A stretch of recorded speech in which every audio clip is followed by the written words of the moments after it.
Hello my soul family, कैसे हैं आप सब। आज मैं आपके लिए बहुत इंटरेस्टिंग सी रीडिंग लेकर आई हूँ। आज मैं ऐसा टॉपिक लेकर आई हूँ जो मोस्ट ऑफ जो मेरे सब्सक्राइबर्स हैं उनका चहेता टॉपिक है, क्योंकि ज़्यादातर मुझे रिक्वेस्ट की जाती है कि थर्ड पार्टी के बारे में बताएं, उनकी लाइफ में क्या चल रहा है। तो आज मैं वही टॉपिक लेकर आई हूँ कि जो आपके विरोधी हैं उनकी लाइफ में क्या चल रहा है, उनके लिए कार्ड्स निकालेंगे। उनकी लाइफ में अच्छा चल रहा है, बुरा चल रहा है, और कार्ड के माध्यम से हमें पता चलेगा आखिरकार क्या चीज़ें वो फेस कर रहे हैं। जनरल रीडिंग रहने वाली है, किसी की भी पर्सनल रीडिंग नहीं है। तो वैसे तो आप लोगों की एनर्जी मुझ तक रोज़ आती है कमेंट्स के थ्रू, और मैं रोज़ कहती हूँ। आप लोग शायद ये सोचते हैं कि एक वीडियो पे आपने कमेंट कर दिया। आप लोग पर डे मेरे वीडियो पे कमेंट करिए। अगर आपसे रेजोनेट करती है या नहीं भी करती है, आप कमेंट ज़रूर करिए। अगर आपको पसंद आती है लाइक करिए, नहीं आती है तो फिर मत करिए, बट आपको कमेंट करना है ताकि आपकी एनर्जी मुझ तक आए। और बहुत अच्छा लगता है आप लोग एनर्जी भेजते हैं, तो चांसेस है आपसे रेजोनेट होगी क्योंकि आप एनर्जी भेजते हैं। नए हैं अगर तो चैनल को सब्सक्राइब कर लें, अपनी एनर्जी कमेंट्स के थ्रू भेजें। वैसे चांसेस हैं आपसे भी रेजोनेट होने के, क्योंकि जनरल रीडिंग है। फिर जितना पार्ट आपसे रेजोनेट होता है उतना आपके लिए, बाकी किसी अदर सोल के लिए। चलिए रीडिंग स्टार्ट करते हैं। कार्ड्स पहले ही शफल कर लिए हैं, जिनमें से कुछ कार्ड्स मैंने सिलेक्ट किए हैं। तो यहाँ से क्लियरली विजिबल है कि जो विरोधी पार्टी हैं आपके, इनकी लाइफ में ना ऐसा कुछ इन्होंने किया है अभी खुद का ही, क्योंकि देखिए ये क्लियरली विजिबल है कि उल्टे कामों में ही इनके फंसने की जो तीव्रता है वो बहुत है। बहुत स्पीड से ये फंसते हैं। कोई भी कांड हो, कोई भी प्रॉब्लम हो, तो उसमें बहुत स्पीड से फंस जाते हैं। तो अभी अभी इनके जीवन में कुछ ऐसा हुआ जिसमें इनका नाम ड्रैग हुआ है। मैं ये नहीं कह सकती हूँ कि उस चीज़ के लिए रिस्पॉन्सिबल थे या नहीं, बट इनका किसी चीज़ में ऐसी में नाम जुड़ा है। कुछ भी ऐसा इन्होंने किया है या नहीं किया है वो तो यही जानते हैं, बट थोड़ा सा ऐसा नाम इनका जुड़ा है किसी ऐसी चीज़ में जिससे परेशान है, जो कि इनके लिए डिफेमेशन का काम कर सकता है। मतलब इनको थोड़ा सा बदनामी उठानी पड़ सकती है, झूठ सच। देखिए ये तो सितारे हैं जो बताते हैं। मैं ये बिल्कुल भी आपको क्लेम नहीं कर रही हूँ कि रीडिंग आपके लिए है, क्योंकि जनरल रीडिंग जब होती है ना, 100% क्लेम मैं उस समय करती हूँ जब मैं अपने क्लाइंट्स की पर्सनल रीडिंग करती हूँ। और देखिए पर्सनल रीडिंग होती है ना, उसके चार्जेस होते हैं। यहाँ पे मैं फ्री रीडिंग करती हूँ, जनरल रीडिंग करती हूँ। तो आपसे जितना पार्ट रेजोनेट हो रहा है, यानी कि जितने कार्ड आपसे रेजोनेट हो रहे हैं, जितना रीडिंग आपसे हो रही है, उतनी ही आपकी है। तो यहाँ पर ये जो विरोधी हैं, यदि आपके हैं तो ये किसी ऐसी चीज़ में फंसे हैं जिसकी वजह से इनका थोड़ा सा बदनामी हो सकती है, और ये बहुत परेशान है। अच्छा, ये ना स्पीड से फंसने का मेरा मतलब है, ये कहना चाहती हूँ मैं कि ये एक काम से निकल पाते हैं तब तक ना ये दूसरे में फंस जाते हैं। मतलब इनका नाम ज़रूर आता है चर्चा में। जब भी कुछ चीज़ होगी तो इनका नाम ज़रूर लिया जाएगा। अब ये मेल भी हो सकते हैं, फीमेल भी हो सकते हैं, जेंडर वाइज नहीं है रीडिंग। तो ये चाहे मेल हो चाहे फीमेल हो, आमतौर पर ऐसा बच्चों की हैबिट देखी जाती है कि नाम निकल जाता है। बट वैसे ऐसी ये जो पर्सन है ना, इसका नाम निकला हुआ है।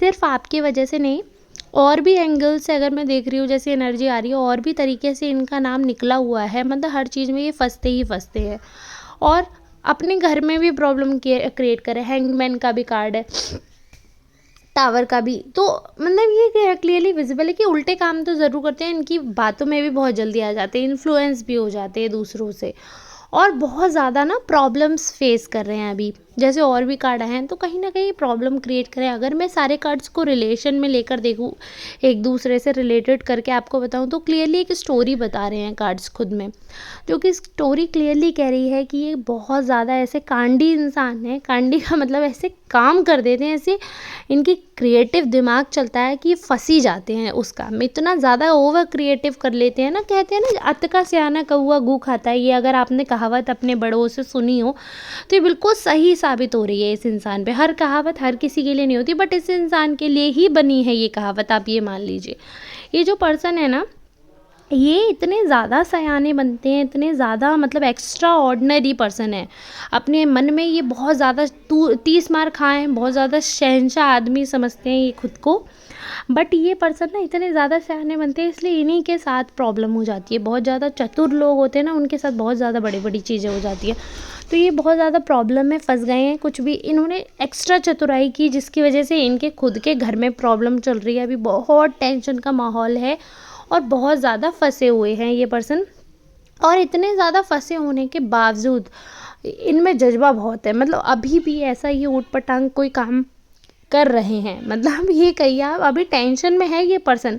अगर मैं अभी की बात करूँ, मैं आपको 100% गारंटी, मैं रिटन में आपको लिख कर दे रही हूँ 100% गारंटी के साथ, कि यदि आपको पता चले किसी से भी, अगर आप जानते हैं, आपकी बातचीत होती है, आपका आना जाना है इस पर्सन के साथ, तो आपको 100% लिख कर दे रही हूँ, नहीं होती है तो इनसे जुड़े किसी इंसान से पूछ लीजिएगा। किसी कांड में तो ये फंसे हुए हैं।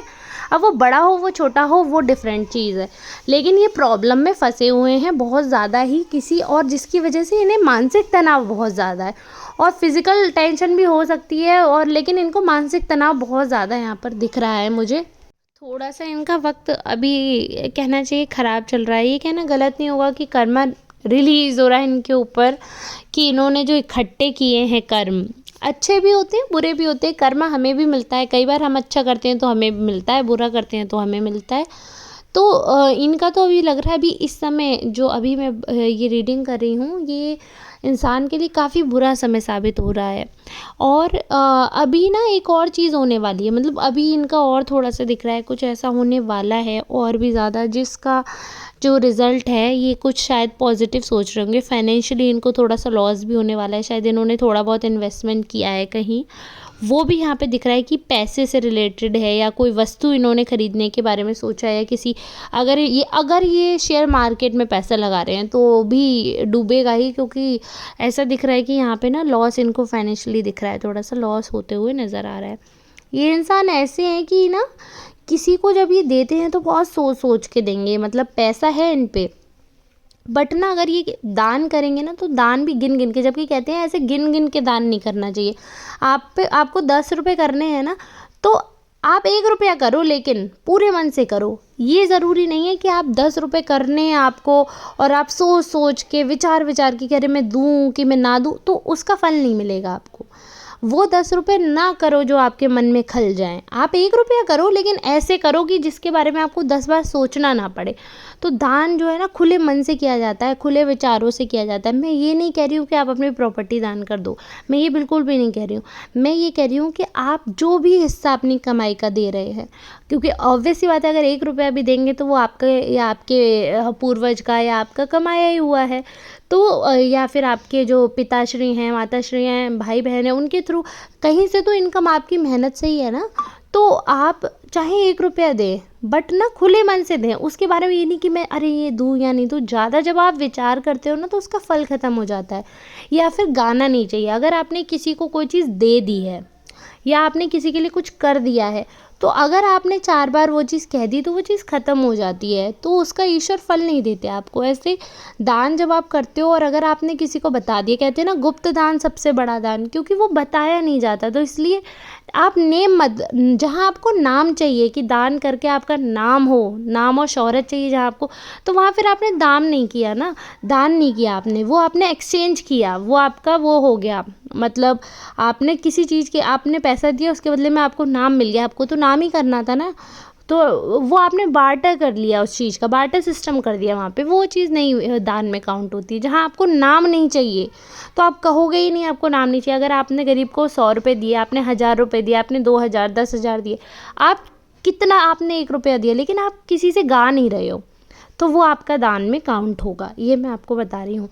तो ये जो पर्सन है ना आपके विरोधी, लेकिन ये अपोजिट है, इसीलिए मैंने इतना आपको बताया, क्योंकि यहाँ पे इनके कार्ड चीख चीख कर ये चीज़ कह रहे हैं कि ये ना जब किसी को देते हैं तो बहुत सोच समझ के देते हैं। इस प्रवृत्ति के ये इंसान है। और जब ऐसे इंसान को फाइनेंशियली लॉस हो, मतलब यहाँ पे अब मैं ये कार्ड आपको रिलेट करके बता रही हूँ। मतलब एक तो बंदा सोच सोच के 1 रुपया भी देगा तो 10 बार सोचेगा ये पर्सन, उस पे भी इस इंसान को फाइनेंशियली लॉस हो जाए तो आप समझ रहे हो उसका क्या मेंटल स्टेटस होगा। इसको ट्रॉमा जो ये झेल नहीं पाए। मतलब ऐसे इंसानों को रिश्ते नातों की, खून की तो कोई परवाह ही नहीं होती। ऐसे इंसान पैसे के पीछे मरते हैं। थोड़े ग्रीडी टाइप का पर्सन है ना ये। तो जब जो इंसान लालची होता है और उसका पैसा उससे छीना जाए तो आप समझ रहे हैं वो बौखला जाते हैं, वो पागल हो जाते हैं। तो ये चीज़ यहाँ पर क्लियरली दिख रही है कि इनका फाइनेंशियली लॉस होने वाला है। घर में तो रिलेशनशिप जो भी है इनकी वो ऑलरेडी कॉम्प्लिकेटेड है, काफ़ी कॉम्प्लिकेटेड सिचुएशंस है, बहुत अच्छी स्टेज में तो नहीं है, एटलीस्ट ये तो मैं क्लियरली बोल सकती हूँ। शो ऑफ में ये इंसान माहिर है, ये मैं आपको गारंटी दे रही हूँ। बंदा शो ऑफ में बहुत माहिर है, इसको दिखावा बहुत पसंद है और लालची भी हैं, बहुत ज़्यादा दिखावे पसंद है, बहुत ज़्यादा ग्रिडी हैं, सोचते नहीं हैं, बहुत ज़्यादा सेंटिमेंटल वाली स्थिति नहीं है इनकी। किसी के दूसरे के इमोशन से, सेंटिमेंट से इनको कोई घंटा फ़र्क नहीं पड़ता। ये मैं 100% गारंटी के साथ कह रही हूँ, इनको कोई फ़र्क नहीं पड़ता। इनके सामने किसी की डेथ भी हो रही हो तो इनके आंसू ना निकले, ऐसे टाइप के पर्सन। हालांकि बहुत से ऐसे होते हैं, इनफैक्ट मैं दूसरे के बारे में क्या ही बोलूँ, मैं भी बहुत ज़्यादा, मेरे आंसू नहीं निकल पाते, मैं बीमार हो जाती हूँ मैं बहुत ज़्यादा, लेकिन मेरे आंसू जल्दी से नहीं निकल पाते हैं। बहुत ही कम सिचुएशंस होती है मेरे आंसू निकलते हैं। तो मैं ऐसे लोगों को टारगेट नहीं कर रही हूँ कि जो जिनके आंसू नहीं निकलते, वो एक अलग कंडीशन है। बट एक होता है ना कि आपको दुख भी नहीं है, आंसू ना निकलने का मतलब हमें दुख तो बहुत होता है, भले ही आंसू नहीं निकले वो अलग चीज़ है। बहुत लोग रो नहीं पाते हैं, तो ऐसे ही लोग ज़्यादा हार्ट पेशेंट होते हैं जो रो नहीं पाते। जो रो लेते हैं वो अपना दुख बयां कर देते हैं। बट मेरा अभी कहने का ये मतलब है कि ये जो पर्सन है ना, इस पर फ़र्क नहीं पड़ता। मतलब किसी की डेथ भी हो जाएगी ना तो इनका बहुत ज़्यादा दिल इनका कठोर है, बहुत ज़्यादा, बहुत जल्दी असर नहीं होता इन पे। बहुत ही स्ट्रॉन्ग इनके जो बहुत ही ओल्ड रिलेशन है, सिर्फ वही इनके लिए वर्क करते हैं, बाकी बहुत ज़्यादा लोगों से इन्हें फ़र्क नहीं पड़ता। तो ठीक है, आज की रीडिंग को यहीं ख़त्म करते हैं। आई होप आपसे ये रीडिंग रेजोनेट हुई हो, और एटलीस्ट पूरी नहीं तो कुछ कार्ड तो रेजोनेट हुई ही हूँ आपसे। और अगर आपसे रीडिंग रेजोनेट हुई है, 100% हुई है, तब तो आपको कमेंट बॉक्स में ज़रूर बताना है। इन केस अगर 100 नहीं भी हुई है, 50% भी अगर रीडिंग रेजोनेट हुई है, तो आपका फ़र्ज़ है मुझे बताना, अपनी एनर्जी मुझ तक भेजना, ताकि अगली रीडिंग आपसे 100% रेजोनेट हो। तो चलिए ठीक है, इस सिलसिले को रोज़ चलाते रहते हैं, तो अगर नए हैं तो सब्सक्राइबर बन जाइए मेरे चैनल के, क्योंकि पर डे मैं एक अच्छी सी रीडिंग आपके लिए लाती हूँ और हर संडे लाइव आने की कोशिश करती हूँ। तो अगर आप नए हैं तो मैं संडे को लाइव भी आऊँगी, आप मेरा संडे लाइव ज्वाइन कर सकते हैं। चलिए ठीक है, मिलते हैं नेक्स्ट रीडिंग में, तब तक के लिए आप सबका बहुत बहुत धन्यवाद।